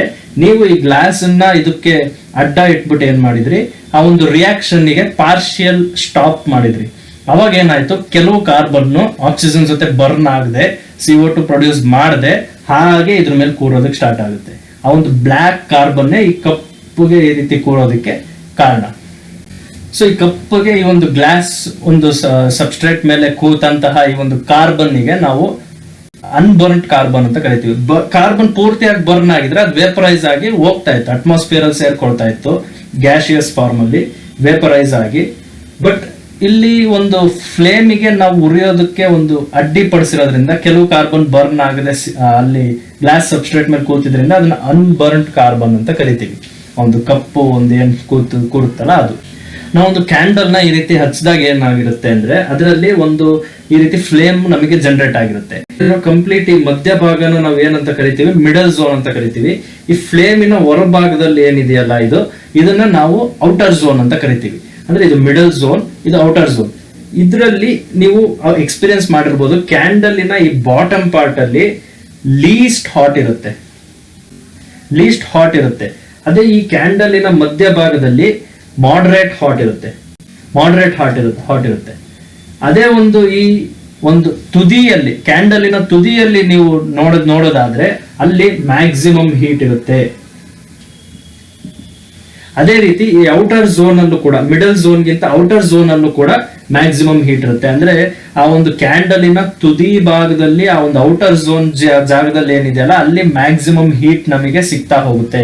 ಯಾಕೆ ಈ ರೀತಿ ಆಗುತ್ತೆ ಅಂದ್ರೆ ಇಲ್ಲಿ ಒಂದು ಕಾರ್ಬನ್ ಬರ್ನ್ ಆಗಿ ಕಂಪ್ಲೀಟ್ ಆಗಿ ಅದು ರಿಯಾಕ್ಟ್ ಆಗಿ ವೇಪರೈಸ್ ಆಗ್ಬೇಕಾದ್ರೆ ಆ ಒಂದು ಮ್ಯಾಕ್ಸಿಮಮ್ ಎನರ್ಜಿ ಏನ್ ರಿಲೀಸ್ ಮಾಡುತ್ತಲ್ಲ, ಆ ಮ್ಯಾಕ್ಸಿಮಮ್ ಎನರ್ಜಿ ರಿಲೀಸ್ ಮಾಡೋ ಪಾಯಿಂಟೇ ಈ top portion of the flame. ಆ ಟಾಪ್ ಪೋರ್ಷನ್ ಮತ್ತೆ ಔಟರ್ ಝೋನ್ ಅಲ್ಲಿ ಏನು ಇದೆಯಲ್ಲ ಅಲ್ಲಿ ಮ್ಯಾಕ್ಸಿಮಮ್ ಎನರ್ಜಿಯನ್ನ ಅದು ಸಪ್ಲೈ ಮಾಡ್ತಾ ಇರುತ್ತೆ. ಹಾಗಾಗಿ ಅಲ್ಲಿ ಮ್ಯಾಕ್ಸಿಮಮ್ ಹೀಟ್ ಇರುತ್ತೆ. ಹಾಗಾಗಿ ನೀವು ಬಂಗಾರ ಮಾಡುವಂತಹ ಗೋಲ್ಡ್ ಸ್ಮಿತ್ ಅನ್ನ ನೋಡಿರ್ಬೋದು. ಆ ಗೋಲ್ಡ್ ಸ್ಮಿತ್ ಏನ್ ಮಾಡ್ತಾನೆ, ಈ ಬೆಂಕಿಯಲ್ಲಿ ಒಂದು ಕಾಪರ್ ಟ್ಯೂಬ್ ಅನ್ನ ಇಟ್ಬಿಟ್ಟು ಇಲ್ಲಿಂದ ಬೆಂಕಿ ಊಬ್ದಾಗ ಏನಾಗುತ್ತೆ, ಇಲ್ಲಿ ಇನ್ನೊಂದಷ್ಟು ಎಕ್ಸ್ಟರ್ನಲ್ ಆಕ್ಸಿಜನ್ ಅವ್ನು ಕೊಡ್ತಾ ಹೋಗಿ ರಿಯಾಕ್ಷನ್ ಇನ್ನೂ ಮ್ಯಾಕ್ಸಿಮೈಸ್ ಮಾಡಿ ಇನ್ನೊಂದಷ್ಟು ಬೆಂಕಿ ಜಾಸ್ತಿ ಬರೋ ಹಾಗೆ ಮಾಡ್ತಾನೆ. ಅದ್ರ ಮೂಲಕ ಗೋಲ್ಡ್ ಮತ್ತೆ ಸಿಲ್ವರ್ ಅನ್ನ ಕರಗಿಸೋದಕ್ಕೆ ಪ್ರಯತ್ನ ಪಡ್ತಾನೆ. ಮೆಟೀರಿಯಲ್ ಅನ್ನ ನಾವು ಫ್ಯೂಯಲ್ ಅಂತ ಕರಿತೀವಿ. ಆ ಫ್ಯೂಯಲ್ಸ್ ಬಗ್ಗೆ ತಿಳ್ಕೊಳ್ಳೋಣ. ಫ್ಯೂಯಲ್ಸ್ ಅಂದ್ರೆ ಯಾವುದು ನಮಗೆ ಎನರ್ಜಿಯನ್ನ ಪಡೆಯೋದಕ್ಕೆ ಸೋರ್ಸ್ ಆಗಿ ಬಳಸ್ತೀವೋ ಆ ಒಂದು ಸೋರ್ಸ್ ಅನ್ನ ನಾವು ಫ್ಯೂಯಲ್ ಅಂತ ಕರಿತೀವಿ. ಹೀಟ್ ಎನರ್ಜಿ ಅಥವಾ ಬೇರೆ ಬೇರೆ ಎನರ್ಜಿನ ಉಪಯೋಗಿಸೋದಕ್ಕೋಸ್ಕರ. ಸೊ ಈ ಫ್ಯೂಯಲ್ ಅಲ್ಲಿ ಒಳ್ಳೆ ಫ್ಯೂಯಲ್ ಯಾವುದು, ಗುಡ್ ಫ್ಯೂಯಲ್ ಯಾವುದು ಅಂತ ನಾವು ನೋಡೋದಾದ್ರೆ, ಯಾವ ಒಂದು ಫ್ಯೂಯಲ್ ಕಡಿಮೆ ಒಂದು ಬೆಲೆಗೆ ಸಿಗುತ್ತೆ, ಅದ್ರ ಜೊತೆಗೆ ಕಡಿಮೆ ಒಂದು ಇಗ್ನಿಷನ್ ಟೆಂಪರೇಚರ್ ಅಲ್ಲಿ ಜಾಸ್ತಿ ಎನರ್ಜಿಯನ್ನ ಕೊಡುತ್ತೆ, ಆಮೇಲೆ ಯಾವ ಒಂದು ಫ್ಯೂಯಲ್ ಎನ್ವಿರಾನ್ಮೆಂಟ್ ಗೆ ಕಡಿಮೆ ಹಾರ್ಮ್ಫುಲ್ ಮಾಡುತ್ತೆ, ಅಂದ್ರೆ ಕಡಿಮೆ CO2 ಕಡಿಮೆ ಕಾರ್ಬನ್ ಮೊನಾಕ್ಸೈಡ್ ರಿಲೀಸ್ ಮಾಡುತ್ತೆ, ಅಂತ ಫ್ಯೂಯಲ್ ಅನ್ನ ನಾವು ಗುಡ್ ಫ್ಯೂಯಲ್ ಅಂತ ಕರಿತೀವಿ. ಈಗ ನಿಮಗೆ ಫ್ಯೂಯಲ್ ಅಂದ್ರೆ ಏನಂತ ಗೊತ್ತಾಯ್ತು. ಈಗ ಇಷ್ಟೊಂದೆಲ್ಲ ಪಾಠ ಕೇಳಿದಿರಲ್ಲ, ಈಗ ನೀವೇ ಊಹೆ ಮಾಡಿ ಯಾವ್ಯಾವ್ದನ್ನ ನಾವು ಫ್ಯೂಯಲ್ ಆಗಿ ಬಳಸಬಹುದು, ಯಾವ್ಯಾವ್ದು ಗುಡ್ ಫ್ಯೂಯಲ್ ಆಗಿ ಬಳಸಬಹುದು ಅನ್ನೋದನ್ನ ಒಂದು ಲಿಸ್ಟ್ ಮಾಡಿ ಒಂದು ಎಕ್ಸರ್ಸೈಸ್ ತರ ನೀವು ಮಾಡ್ಕೋಬಹುದು. ಈಗ ಒಂದು ನೀರ್ ಕುದಿಸ್ಬೇಕು ಅಂತ ಇಟ್ಕೊಳ್ಳಿ. ಈಗ ಒಂದು ನೀರ್ ಕೊಡ್ತೀನಿ, ಅದರಿಂದ ನೀವು ಕುದಿಸ್ಬೇಕು ಅನ್ನೋದಾದ್ರೆ ಏನ್ ಮಾಡ್ಬೇಕು ಅಂತ, ಅದಕ್ಕೆ ನಾನು 3 ಫ್ಯೂಯಲ್ ಅನ್ನ ನಿಮಗೆ ಕೊಡ್ತೀನಿ. ಒಂದು ಹಸಿರು ಸಗಣಿ, ಅದನ್ನ ಒಣಗಿಸ್ಬಿಟ್ಟು ಕೊಡ್ತೀನಿ. ಇನ್ನೊಂದು ಕೋಲ್ ಕೊಡ್ತೀನಿ, ಚಾರ್ಕೋಲ್ ಕೊಡ್ತೀನಿ. ಮತ್ತೊಂದು LPG ಗ್ಯಾಸ್ ನ ಕೊಡ್ತೀನಿ. ಯಾವುದನ್ನ ಉಪಯೋಗಿಸಿದಾಗ ಬಹಳ ಎನರ್ಜಿ ಸಿಗುತ್ತೆ, ಅದ್ರ ಜೊತೆಗೆ ನೀರು ಬೇಗ, LPG ಗ್ಯಾಸ್ ಇಂದ ಬೇಗ ನೀರು ಕುದಿಯೋದಿಕ್ ಸ್ಟಾರ್ಟ್ ಆಗುತ್ತೆ. ಯಾಕೆಂದ್ರೆ LPG ಕಡಿಮೆ ಇಗ್ನಿಷನ್ ಟೆಂಪರೇಚರ್ ಅನ್ನ ತಗೊಂಡು ಬೇಗ ಬೆಂಕಿ ಹತ್ಕೊಳ್ಳೋದ್ರಿಂದ ಅದು ಬೇಗ ನಮಗೆ ಹೀಟ್ ಮಾಡೋದಿಕ್ಕೆ ಸಹಾಯ ಮಾಡುತ್ತೆ. ಆ ರೀತಿ ಬೇಗ ಹೀಟ್ ಆದಾಗ ಏನಾಗುತ್ತೆ, ನೀರು ಬೇಗ ಕುದಿಯುತ್ತೆ. ಅಂದ್ರೆ ಬೇಗ ಕುದ್ದಾಗ ಏನಾಗುತ್ತೆ, ನಾವು LPG ಗ್ಯಾಸ್ ಅನ್ನ ಕಟ್ ಆಫ್ ಮಾಡ್ಬೋದು. ಅಂದ್ರೆ ಅದರ ಅರ್ಥ ಇಲ್ಲಿ ಕೌಡಂಗನ್ನ ಬಹಳಷ್ಟು ಸುಡಬೇಕು, ಕೋಲನ್ನ ಸ್ವಲ್ಪ ಸುಡಬೇಕು, LPG ನ ಬಹಳ ಕಡಿಮೆ ಪ್ರಮಾಣದಲ್ಲಿ ಸುಟ್ರೆ ಸಾಕು ನಮಗೆ ನೀರು ಬೇಗ ಕುದಿಯೋದಕ್ಕೆ ಸ್ಟಾರ್ಟ್ ಆಗುತ್ತೆ. ಅಂದ್ರೆ ಅದರ ಅರ್ಥ ಇಲ್ಲಿ ಎಫಿಷಿಯನ್ಸಿ ಮ್ಯಾಟರ್ ಆಗುತ್ತೆ. ಅಂದ್ರೆ ಯಾವ ಫ್ಯೂಯಲ್ ಕಡಿಮೆ ಕನ್ಸ್ಯೂಮ್ ಆಗಿ ನಮಗೆ ಮ್ಯಾಕ್ಸಿಮಮ್ ಎನರ್ಜಿನ ಕೊಡ್ತಾ ಇದೆಯೋ ಅದು ಎಫಿಷಿಯಂಟ್ ಫ್ಯೂಯಲ್ ಅಂತ ನಾವು ಕರಿತೀವಿ. ಈ ಫ್ಯೂಯಲ್ ಅಲ್ಲಿ ಕ್ಯಾಲೋರಿಫಿಕ್ ವ್ಯಾಲ್ಯೂ ಅಂತ ಒಂದಿರುತ್ತೆ. ಈ ಕ್ಯಾಲೋರಿಫಿಕ್ ವ್ಯಾಲ್ಯೂ ಏನಪ್ಪಾ ಅಂದ್ರೆ, ಯಾವ ಒಂದು ಫ್ಯೂಯಲ್ 1 kg ಇದ್ದಾಗ ಆ 1 kg ಫ್ಯೂಯಲ್ ಬರ್ನ್ ಮಾಡಿದಾಗ ನಮಗೆ ಎಷ್ಟು ಎನರ್ಜಿ ಸಿಗುತ್ತೆ ಅನ್ನೋದ್ರ ಮೇಲೆ ಆ ಒಂದು ಫ್ಯೂಯಲ್ನ ಕ್ಯಾಲೋರಿಫಿಕ್ ವ್ಯಾಲ್ಯೂ ಅದಾಗಿರುತ್ತೆ. ಈ ಒಂದು ಕ್ಯಾಲೋರಿಫಿಕ್ ವ್ಯಾಲ್ಯೂನ ನಾವು kJ/kg ಅಂತ ಬರಿತೀವಿ. ಈ ಕ್ಯಾಲೋರಿಫಿಕ್ ವ್ಯಾಲ್ಯೂವಿನ SI ಯೂನಿಟ್ kJ/kg. ಅಂದ್ರೆ 1 kg ಗೆ ಎಷ್ಟು ಕಿಲೋಜೂಲ್ ಎನರ್ಜಿ ರಿಲೀಸ್ ಆಯ್ತು ಈ ಒಂದು ಫ್ಯೂಯಲ್ ಬಳಸಿದಾಗ ಅನ್ನೋದನ್ನ ನಾವು ಕ್ಯಾಲ್ಕುಲೇಟ್ ಮಾಡಿದಾಗ ಆ ಒಂದು ಏನು ಒಂದು ವ್ಯಾಲ್ಯೂ ನಮಗೆ ಸಿಗುತ್ತೋ ಅದನ್ನ ಆ ಒಂದು ಪರ್ಟಿಕ್ಯುಲರ್ ಫ್ಯೂಯಲಿನ ಕ್ಯಾಲೋರಿಫಿಕ್ ವ್ಯಾಲ್ಯೂ ಅಂತ ಕರಿತೀವಿ. ನೀವು ಟೆಕ್ಸ್ಟ್ ಬುಕ್ ನೋಡಿದ್ರೆ ಅಲ್ಲಿ ಬೇರೆ ಬೇರೆ ಫ್ಯೂಯಲ್ಗೆ ಎಷ್ಟೆಷ್ಟು ಕ್ಯಾಲೋರಿಫಿಕ್ ವ್ಯಾಲ್ಯೂ ಇದೆ, ಅಂದ್ರೆ 1 kg ಆ ಒಂದು ಫ್ಯೂಯಲ್ಗೆ ಎಷ್ಟೆಷ್ಟು ಎನರ್ಜಿ, ಎಷ್ಟು ಕಿಲೋಜೂಲ್ಸ್ ಅಷ್ಟು ಎನರ್ಜಿ ರಿಲೀಸ್ ಆಗುತ್ತೆ ಅನ್ನೋದನ್ನ ನೋಡ್ತಾ ಹೋಗ್ಬೋದು. ಈಗ ನಾವು ಕಂಬರ್ಷನ್ ಬಗ್ಗೆ ತಿಳ್ಕೊಂಡ್ವಿ, ಫ್ಲೇಮ್ ಬಗ್ಗೆ ತಿಳ್ಕೊಂಡ್ವಿ, ಫ್ಯೂಯಲ್ ಬಗ್ಗೆ ತಿಳ್ಕೊಂಡ್ವಿ, ಅದ್ರ ಕ್ಯಾಲೋರಿಫಿಕ್ ವ್ಯಾಲ್ಯೂ ಅಂದ್ರೆ ಏನು ಅನ್ನೋದನ್ನ ತಿಳ್ಕೊಂಡ್ವಿ. ಅದ್ರ ಜೊತೆಗೆ ಈಗ ಆ ಒಂದು ಫ್ಯೂಯಲ್ ಅನ್ನ ಬರ್ನ್ ಮಾಡಿದಾಗ ಒಂದಷ್ಟು ಕೆಮಿಕಲ್ ಮಾಲಿಕ್ಯೂಲ್ಸ್ ಉತ್ಪತ್ತಿ ಆಗ್ತವೆ. ಈಗ ಉದಾಹರಣೆ ಕಾರ್ಬನ್ ಆಕ್ಸಿಜನ್ ಜೊತೆ ರಿಯಾಕ್ಟ್ ಆದ ಕಾರ್ಬನ್ ಡೈಆಕ್ಸೈಡ್ ಮತ್ತು ಕಾರ್ಬನ್ ಮಾನಾಕ್ಸೈಡ್ ಅಟ್ಮಾಸ್ಫಿಯರ್ ರಿಲೀಸ್ ಆಗುತ್ತೆ, ವೇಪರೈಸ್ ಆಗುತ್ತೆ. ಸೊ ಅಟ್ಮಾಸ್ಫಿಯರ್ ಅಲ್ಲಿರೋ ಕಾರ್ಬನ್ ಡೈಆಕ್ಸೈಡ್, ಕಾರ್ಬನ್ ಮಾನಾಕ್ಸೈಡ್ ಪ್ರಮಾಣ ಇನ್ಕ್ರೀಸ್ ಆಗುತ್ತೆ ಒಂದು ಫ್ಯೂಯಲ್ ಬರ್ನ್ ಮಾಡಿದಾಗ. ಈಗ ಕಾರ್ಬನ್ ಡೈಆಕ್ಸೈಡ್ ಆಗಿ ಕನ್ವರ್ಟ್ ಆಗುತ್ತೆ, ಕಾರ್ಬನ್ ಮಾನಾಕ್ಸೈಡ್ ಆಗಿ ಕನ್ವರ್ಟ್ ಆಗುತ್ತೆ ಅನ್ನೋದು ನಿಮಗೆ ಗೊತ್ತಾಯ್ತು. ಆ ಒಂದು ಕೆಲವು ಕಾರ್ಬನ್ ಮಾಲಿಕ್ಯೂಲ್ಸ್ ಆಕ್ಸಿಜನ್ ಜೊತೆ ಬರ್ನ್ ಆಗದೆ ಹಾಗೆ ಕಾರ್ಬನ್ ಮಾಲಿಕ್ಯೂಲ್ಸ್ ಅಟ್ಮಾಸ್ಫಿಯರ್ ಅಲ್ಲಿ ಹೋಗ್ಬಿಡುತ್ತೆ. ಅದು ಸಣ್ಣ ಸಣ್ಣ ಪಾರ್ಟಿಕಲ್ಸ್ ಆಗಿ ಅಟ್ಮಾಸ್ಫಿಯರ್ ತುಂಬಾ ಹರಿದಾಡ್ಬೇಕಾದ್ರೆ ಏನಾಗುತ್ತೆ, ಈ ಕಾರ್ಬನ್ ಮಾಲಿಕ್ಯೂಲ್ಸ್ ನ ಉಸಿರಾಡ್ತೀವಿ ನಾವೆಲ್ಲ ಆ ಒಂದು ಗಾಳಿನ. ಆಗ ಈ ಕಾರ್ಬನ್ ಮನುಷ್ಯನಲ್ಲಿ ಅಸ್ತಮಾನ ಕ್ರಿಯೇಟ್ ಮಾಡುತ್ತೆ. ಅಂದ್ರೆ ಒಂದು ಫ್ಯೂಯಲ್ ಬರ್ನ್ ಮಾಡಿದಾಗ ಕಾರ್ಬನ್ ಇಂದ ಕೂಡ ತೊಂದರೆ ಆಗುತ್ತೆ, ಕಾರ್ಬನ್ ಡೈಆಕ್ಸೈಡ್, ಕಾರ್ಬನ್ ಮಾನಾಕ್ಸೈಡ್ ಇಂದಲೂ ಮನುಷ್ಯನಿಗೆ ತೊಂದರೆ ಆಗುತ್ತೆ. ಈ ಒಂದು ಕಾರ್ಬನ್ ಪೂರ್ತಿಯಾಗಿ ಬರ್ನ್ ಆಗದೆ ಇದ್ದಾಗ ಕಾರ್ಬನ್ ಆಗಿ ಉಳಿಬಹುದು, ಅಥವಾ ಪಾರ್ಷಿಯಲ್ ಆಗಿ ಬರ್ನ್ ಆದಾಗ ಕಾರ್ಬನ್ ಮಾನಾಕ್ಸೈಡ್ ಆಗಿ ಕನ್ವರ್ಟ್ ಆಗುತ್ತೆ. ಈ ಕಾರ್ಬನ್ ಮಾನಾಕ್ಸೈಡ್ ಕಾರ್ಬನ್ ಡೈಆಕ್ಸೈಡ್ ಗಿಂತಲೂ ಮನುಷ್ಯನಿಗೆ, ಬೇರೆ ಬೇರೆ ಪ್ರಾಣಿಗಳಿಗೆ, ಈ ಒಂದು ವಾತಾವರಣಕ್ಕೆ ಎಲ್ಲದಕ್ಕೂ ಬಹಳಷ್ಟು ಡೇಂಜರಸ್. ಎಷ್ಟೊಂದು ಫ್ಯೂಯಲ್ಸ್ ನಾವು ಬರ್ನ್ ಮಾಡಿದಾಗ ಪೂರ್ತಿಯಾಗಿ ಅದು ಬರ್ನ್ ಆದಾಗ CO2 ಅಟ್ಮಾಸ್ಫಿಯರ್ ಗೆ ರಿಲೀಸ್ ಆಗುತ್ತೆ. ಈ CO2 ಮತ್ತೆ ಕಾರ್ಬನ್ ಮಾನಾಕ್ಸೈಡ್ ಇವೆಲ್ಲ ಅಟ್ಮಾಸ್ಫಿಯರ್ ಗೆ ರಿಲೀಸ್ ಆದಾಗ ಏನಾಗುತ್ತೆ ಅಂದ್ರೆ ಭೂಮಿಯಲ್ಲಿ, ವಾತಾವರಣದಲ್ಲಿ ಕಾರ್ಬನ್ ಡೈಆಕ್ಸೈಡ್ ಮತ್ತೆ ಕಾರ್ಬನ್ ಮಾನಾಕ್ಸೈಡಿನ ಪ್ರಮಾಣ ಹೆಚ್ಚಾಗುತ್ತೆ. ಅದರಿಂದ ಭೂಮಿಯ ಒಂದು ಮೇಲ್ಮೈನ ಉಷ್ಣಾಂಶ ಏನಿದೆಯಲ್ಲ ಅದು ಜಾಸ್ತಿ ಆಗ್ತಾ ಹೋಗುತ್ತೆ. ಇದನ್ನ ನಾವು ಗ್ಲೋಬಲ್ ವಾರ್ಮಿಂಗ್ ಅಂತ ಕರಿತೀವಿ.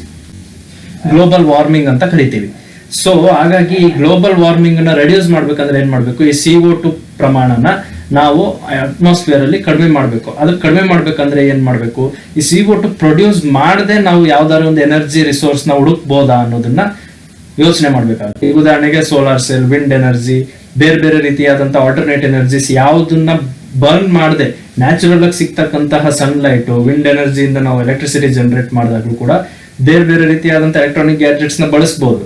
ಸೊ ಅದ್ರ ಎಫಿಷಿಯನ್ಸಿ ಕೂಡ ಜಾಸ್ತಿ ಆದಂಗೆ ಏನಾಗುತ್ತೆ, ಈ ಫ್ಯೂಯಲ್ ಗಳ ಬಳಕೆ ಕಡಿಮೆ ಆಗ್ತಾ ಹೋಗುತ್ತೆ. ಆ ಫ್ಯೂಯಲ್ ಗಳ ಬಳಕೆ ಕಡಿಮೆ ಆಗ್ತಾ ಹೋದಾಗ ಏನಾಗುತ್ತೆ, ಅಟ್ಮಾಸ್ಫಿಯರ್ ರಿಲೀಸ್ ಆಗ್ತಕ್ಕಂತಹ CO2 ಪ್ರಮಾಣ ಕಡಿಮೆ ಆಗಿ ಗ್ಲೋಬಲ್ ವಾರ್ಮಿಂಗ್ ಕಡಿಮೆ ಆಗುತ್ತೆ. ಕೋಲ್ ಮತ್ತೆ ಡೀಸೆಲ್ ನ ಬರ್ನ್ ಮಾಡಿದಾಗ ಏನಾಗುತ್ತೆ ಅಂದ್ರೆ ಸಲ್ಫರ್ ಡೈಆಕ್ಸೈಡ್ ಅಟ್ಮಾಸ್ಫಿಯರ್ ರಿಲೀಸ್ ಆಗುತ್ತೆ. ಅದ್ರ ಜೊತೆಗೆ ಈ ಪೆಟ್ರೋಲ್ ಇಂಜಿನ್ಸ್ ಇಂದ ಎಷ್ಟೊಂದು ನೈಟ್ರೋಜನ್ ಗ್ಯಾಸಿಯಸ್ ಆಕ್ಸೈಡ್ಸ್ ಕೂಡ ಅಟ್ಮಾಸ್ಫಿಯರ್ ಗೆ ರಿಲೀಸ್ ಆಗುತ್ತೆ. ಸೊ ಈ ನೈಟ್ರೋಜನ್, ಸಲ್ಫರ್ ಇವೆಲ್ಲವೂ ಕೂಡ ಅಟ್ಮಾಸ್ಫಿಯರ್ ಗೆ ಅಷ್ಟು ಒಳ್ಳೇದಲ್ಲ. ಈ ನೈಟ್ರೋಜನ್, ಸಲ್ಫರ್ ಇವೆಲ್ಲವೂ ಕೂಡ ಗಾಳಿಯಲ್ಲಿ ತೇಲು ಹೋಗಿ ಮೇಲೆ ಮೋಡಗಳು ಏನಿರುತ್ತಲ್ಲ ಆ ಮೋಡಗಳಲ್ಲಿ ಆ ಒಂದು ನೀರಿನ ಒಂದು ಮಾಲಿಕ್ಯೂಲ್ಸ್ ಏನಿದೆ ಅದ್ರ ಜೊತೆಗೆ ಸೇರ್ಕೊಂಡು ಈ ಸಲ್ಫರ್ ಡೈಆಕ್ಸೈಡ್ ಮತ್ತೆ ನೈಟ್ರೋಜನ್ ಮುಂದೆ ಮಳೆ ಆದಾಗ ಆಸಿಡ್ ರೈನ್ ಅಂತ ನಾವು ಕರಿತೀವಲ್ಲ, ಆ ಆಸಿಡ್ ರೈನ್ ಅಂದ್ರೆ ಇದೆ. ಯಾವಾಗ ಈ ಪೆಟ್ರೋಲ್ ಇಂಜಿನ್ ಮತ್ತೆ ಡೀಸೆಲ್ ಇಂಜಿನ್ ಇಂದ ಹೊಗೆ ಅಥವಾ ಅದೆಲ್ಲ ಹೋಗಿ ಆ ಒಂದು ಕ್ಲೌಡ್ಸ್ ಜೊತೆ ಸೇರ್ಕೊಂಡು ಆ ಸಲ್ಫರ್ ಮತ್ತೆ ನೈಟ್ರೋಜನ್ ಭೂಮಿಗೆ ಸುರಿಯೋದಕ್ಕೆ ಸ್ಟಾರ್ಟ್ ಆಗುತ್ತೆ ನೀರಿನ ಜೊತೆಗೆ, ಅದಕ್ಕೆ ನಾವು ಆಸಿಡ್ ರೈನ್ ಅಂತ ಕರಿತೀವಿ. ಹಾಗಾಗಿ ಇತ್ತೀಚೆಗೆ ಏನ್ ಮಾಡ್ತಾ ಇದ್ದಾರೆ ಅಂದ್ರೆ ಈ ಡೀಸೆಲ್ ಮತ್ತೆ ಪೆಟ್ರೋಲ್ ಅನ್ನು ಬಳಸೋದ್ರ ಬದಲು CNG ನ ಬಹಳ ಜನ ಯೂಸ್ ಮಾಡ್ತಾ ಇದ್ದಾರೆ. ಈ CNG ಯೂಸ್ ಮಾಡೋದ್ರಿಂದ ಏನು ಅಡ್ವಾಂಟೇಜ್ ಅಂದ್ರೆ ಇದು ಕಡಿಮೆ ಕಾರ್ಬನ್ ಡೈಆಕ್ಸೈಡ್ ಮತ್ತೆ ಕಡಿಮೆ ಕಾರ್ಬನ್ ಮಾನಾಕ್ಸೈಡ್ ಅನ್ನ ಉತ್ಪತ್ತಿ ಮಾಡುತ್ತೆ. ಅದರಿಂದ ಏನಾಗುತ್ತೆ, ಅಟ್ಮಾಸ್ಫಿಯರ್ ಅಲ್ಲಿ CO2 ಮತ್ತೆ CO ಪ್ರಮಾಣ ಕಡಿಮೆ ಆಗುತ್ತೆ. ಅದರಿಂದ ಎಲ್ಲೋ ಒಂದ್ ಕಡೆ ಒಂದ್ ಸ್ವಲ್ಪ ಅಟ್ಮಾಸ್ಫಿಯರ್ ಗೆ ಒಂದು ಕಾಂಟ್ರಿಬ್ಯೂಷನ್ ತರನು ಆಗುತ್ತೆ. ಹಾಗಾಗಿ ಪೆಟ್ರೋಲ್ ಮತ್ತೆ ಡೀಸೆಲ್ ಗಿಂತ CNG ಬೆಟರ್. ಅದಕ್ಕಿಂತ ಇನ್ನ ಎಲೆಕ್ಟ್ರಿಕ್ ವೆಹಿಕಲ್ಸ್ ಇನ್ನ ಕೂಡ ಅಟ್ಮಾಸ್ಫಿಯರ್ ಗೆ ಬೆಟರ್. ಬಟ್ ಆದ್ರೆ ಅಲ್ಲಿ ಕೂಡ ಬ್ಯಾಟ್ರೀಸ್ ನ ಬಳಸ್ತೀವಿ. ಆ ಬ್ಯಾಟ್ರೀಸ್ ಒಳ್ಳೆ ಡಿಸ್ಪೋಸ್ ಮಾಡುವಂತಹ ಒಂದು ವಿಧಾನ ನಮ್ಗಿನ್ನ ಸರಿಯಾಗಿ ಗೊತ್ತಿಲ್ಲ. ಹಾಗಾಗಿ ಅದರಿಂದಲೂ ಕೂಡ ಎನ್ವಿರಾನ್ಮೆಂಟ್ ತೊಂದರೆ ಆಗುತ್ತೆ. ಈ ರೀತಿ ನಾವು ಬೇರೆ ಬೇರೆ ಆಲ್ಟರ್ನೇಟ್ಸ್ ನ ಹುಡುಕ್ತಾ ಒಂದು ಕ್ವಶನ್ಸ್ ಗೆ ಮತ್ತೆ ಅಲ್ಲೊಂದಿರೋ ಪ್ರಾಬ್ಲಮ್ಸ್ ಗೆ ಸೊಲ್ಯೂಷನ್ಸ್ ಹುಡುಕೋದೆ ಸಂಶೋಧನೆ. ಅದನ್ನ ಮಾಡ್ತಾ ಇದ್ದಾರೆ ವಿಜ್ಞಾನಿಗಳು. ನಾವು ಕಾದ್ ನೋಡೋಣ. ಇಲ್ಲಿವರೆಗೂ ಇದು 4ನೇ ಚಾಪ್ಟರ್ ಆಗಿತ್ತು, ಕಂಬಷನ್ ಅಂಡ್ ಫ್ಲೇಮ್ ಅನ್ನೋದು. ಈ ನೆಕ್ಸ್ಟ್ ವಿಡಿಯೋದಲ್ಲಿ ನಾನು ಈ ಒಂದು ಕಂಬಷನ್ ಅಂಡ್ ಫ್ಲೇಮ್ ಗೆ ಸಂಬಂಧಪಟ್ಟಂತ ಎಕ್ಸರ್ಸೈಸ್ ಅನ್ನ ಸಾಲ್ವ್ ಮಾಡಿಸ್ತೀನಿ. Thank you.